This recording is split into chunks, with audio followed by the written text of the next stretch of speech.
Welcome back to Slip Joint Display. Today we're looking at Great Eastern Cutlery 74s. These knives are all Mustangs. These are all 7451 knives, but we got two different years here. So we got 745120 and 745117. These are all different handle materials. Let's get into these models. So, these knives are from Great Eastern Cutlery and are the Great Eastern Cutlery 74 Mustangs. We have the oldest model from 2017 in Snakewood, then a 2020 Sandbar Stag, and a 2020 Desert Ironwood. All are Northfield trim, so what you're talking about is blades that, at least when they were made, were mirror polished, fluted bolsters. In the cases of the wood, you got a bomb shield and a leaf shield. And all sport nail nicks. No long pulls on these. So, all Northfield tubes here. Two different examples of it. And here is your 74 Mustang pin. That Mustang on there. Same Mustang that's on the billboards. We'll get into it. Let's clear this deck a little bit.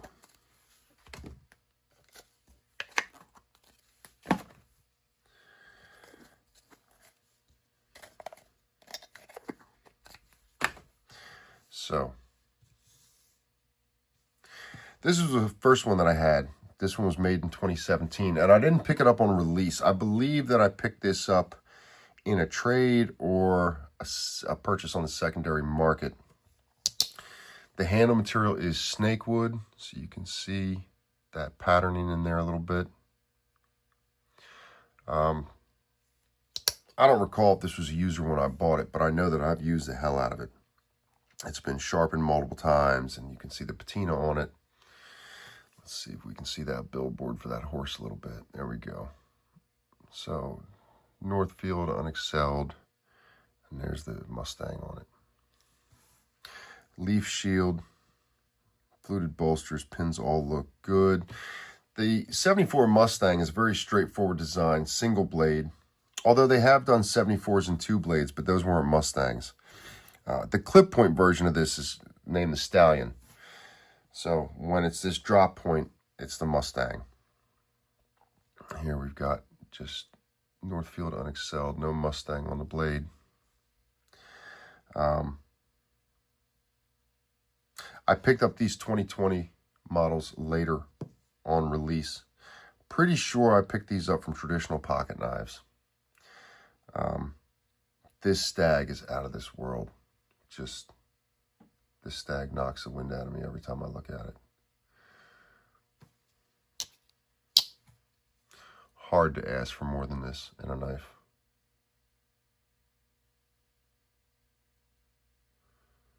Yeah, I just can't get enough of it. I mean, this, I like the other models, don't get me wrong, but this Stag, which you're talking about, is pride of ownership. That's where this falls.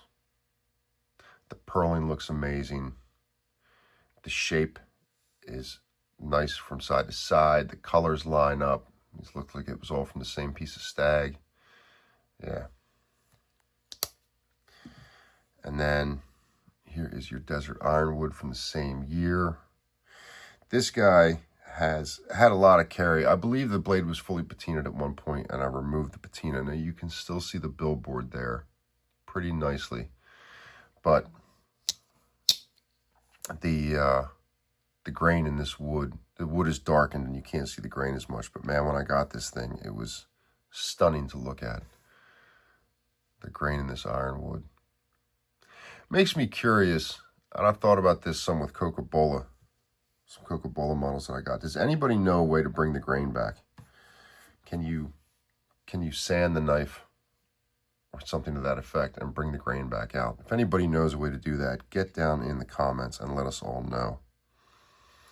Anyway, bomb shield on this one. Just in both cases, you can barely feel any transition there. I can't even catch it with a fingernail. Bolster a little bit, but then it's fluted, so who cares? These are all drop point blades, and that caught my attention as well. The history of the drop point blade is a little bit interesting. So if you look into it, what you'll find is that in the 1960s, American knife maker Bob Loveless refined and popularized the drop point blade with what he referred to as his drop hunters. The market came along and changed that name to drop point hunters, but Loveless originally referred to them as just drop hunters. That's what I read. But the drop point blade had been around before that. It had been around in hunting knives used by the American frontiersmen, and I even found some stuff about it in pocket knives. So, I mean, when I kind of fell onto that, I dug into it to find out more. Because you hear about the drop point blade shape being around before the 1960s. And Great Eastern Cutlery does everything old school. So, like I said, I really went after the subject. And what I found was people discussing the fact that this blade shape was around on traditionals before the 1960s. In digging into it, I found examples where you saw this blade shape, but they were under a different name. So both a Hibbert, Spencer, and Bartlett catalog from 1886 and a Keen Cutter catalog from 1912 had knives in it with this blade shape, but they labeled it as a spay. It was, called a spay blade. Now, I'm not saying that every HSB or Keen Cutter knife from the time period, every spay blade they had looked like this. I'm not. In fact, there was examples on the same pages of spay blades that looked like a normal spay. So there's your normal spay blade. Cuts off right there. Less aggressive point. Another example we got here. There's your spay blade. Cuts off right there, so the tip is less aggressive. I'm just saying that in these catalog pages, I did see knives with this blade shape, and it was labeled as a spay blade. I think what it comes down to is just a difference of a similar blade shape with a slightly different name to it. I mean, just as a for instance here, if we look at these two spay blades, these guys have a different shape. Now, they both have the cut at the top, but you can see on this model, in this area, the blade is not as deep. Where if you get up here, it's almost exaggerated and flares out for more belly. Whereas this one doesn't. This one stays the same size the entire length up.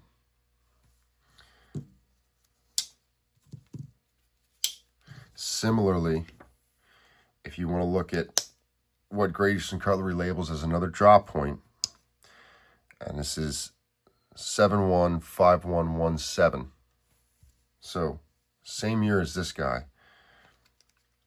Both of them are labeled as drop point, 745117. So, that 5-1 is the blade shape and the fact that there's one blade there. So Great Eastern Cutlery labels both of these as drop points, and to look at them, that looks like two different blade shapes, doesn't it? Now, the defining characteristic of a drop point is that the point drops down from the spine. So where the blade is lined up at the spine to the tip, there's a drop. That happens here too. Sometimes it's not as easy to see that that's what's going on, unless we do this, just to demonstrate what we're talking about here. So if you line up a straight edge with the start of the spine, see how that blade drops down to the point? All that space in there, starting way back here. That's what they're talking about with the drop point. Just to show the contrast here, here's a spear point, right? Do that. It stays pretty flush. It stays flush until you get to the cut for where it's going to go to make a spear. Likewise, if we look at a clip point, it's flush until it gets clipped. So, and I'm just doing that because these are so gradual in their descent. It's almost hard to tell unless you really know what you're looking at, but it does drop down to the point. So, yeah, loveless, you know, refined. And I mean, I've even read that he named the blade shape. And when I read that, it was drop point or dropped point. It wasn't his drop hunters. But whatever. The blade shape has been around for a while. They did, in traditional vintage pocket knives, they did everything they could think of. So you were going to hit this blade shape at some point. As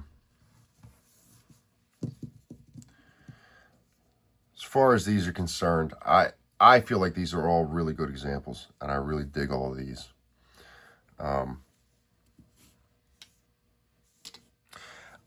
I have heard people in the community say that the 74 is just a reversed 47. Like it's a reversed Viper. And even pointed out that the numbers are reversed. On that note, just for that argument, being what I've got here, let's have a look. Because this is Great Eastern Cutlery 47 Viper in Desert Ironwood from the same year. If we reverse it, is it the same? It's really not. I mean, it's close, and I see why they're saying what they're saying. This almost looks like, that sway back handle. Like they took this handle and flipped it around and just reversed where the blade was going to be sharpened. It's really not the case. You can see some differences there in thickness and everything else, but I do see the similarities. I like to carry these guys as a pair sometimes. It's pretty obvious that this ironwood is from the same batch. I'm sure Great Eastern Cutlery got all this at the same time. Same bomb shield. And these, I got these on release and it was around the same time. So they've got this, a lot of carry and age on them. So just at a glance, these guys, they look like brothers. So I dig it. But no, the 74 isn't really a reversed Viper. It's just got a lot of similarities to that. Let's look.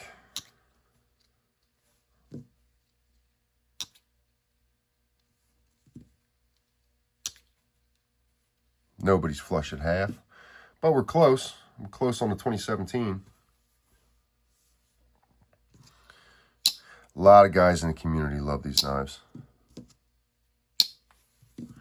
They are very popular. I mean, it's a straightforward design. The profile looks great. Look at that. Nice and tucked in. Looks amazing. They are pinchable, but you really gotta know how to really stuff your meat in there to get to that nail nick. And then you can pinch it out. I usually just use a fingernail for these, just to be honest about it. But I really appreciate the action on these. It's really great. Strike down the middle. Strike down the middle. And a strike down the middle. Yeah, I can totally dig it. Let's have a look. Let's see what kind of size we're dealing with here. So, cutting edge, 2 3/4, blade length 3 inch, and handle length 3 3/4, something like that. Wonder how we're doing on gaps. These guys are old. They've all had a lot of carries, so yeah, we got some space in there.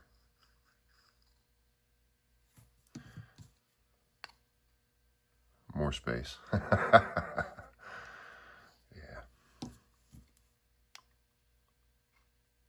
Yep. A little bit. But flashlight test's not fair. There's nothing you can see from the outside here. Look at that. That looks just fine. I don't see any gaps at all. Yeah, no evidence of gapping there. Yeah, these look good. Now, in getting ready to do this video, I was going to do... I had long time planned to do just this stag model.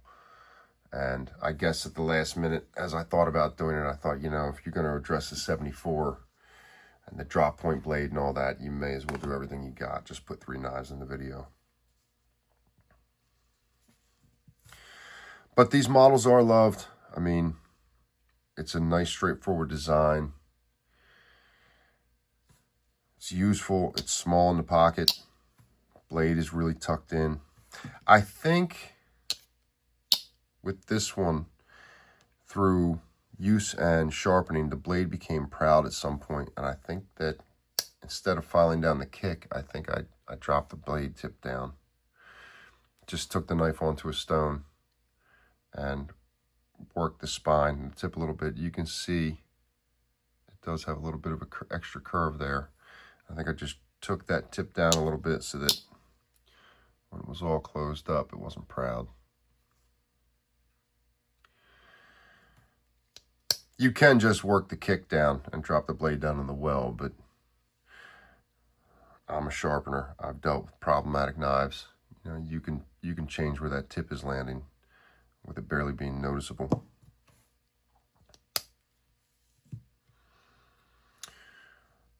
Yeah. This stag definitely gets the most carry. And look at that. I will carry the ironwood from time to time. I never really carry the snakewood. I got it and I really wasn't in love with it. I've almost sold it and traded it a few times, but it managed to hang around.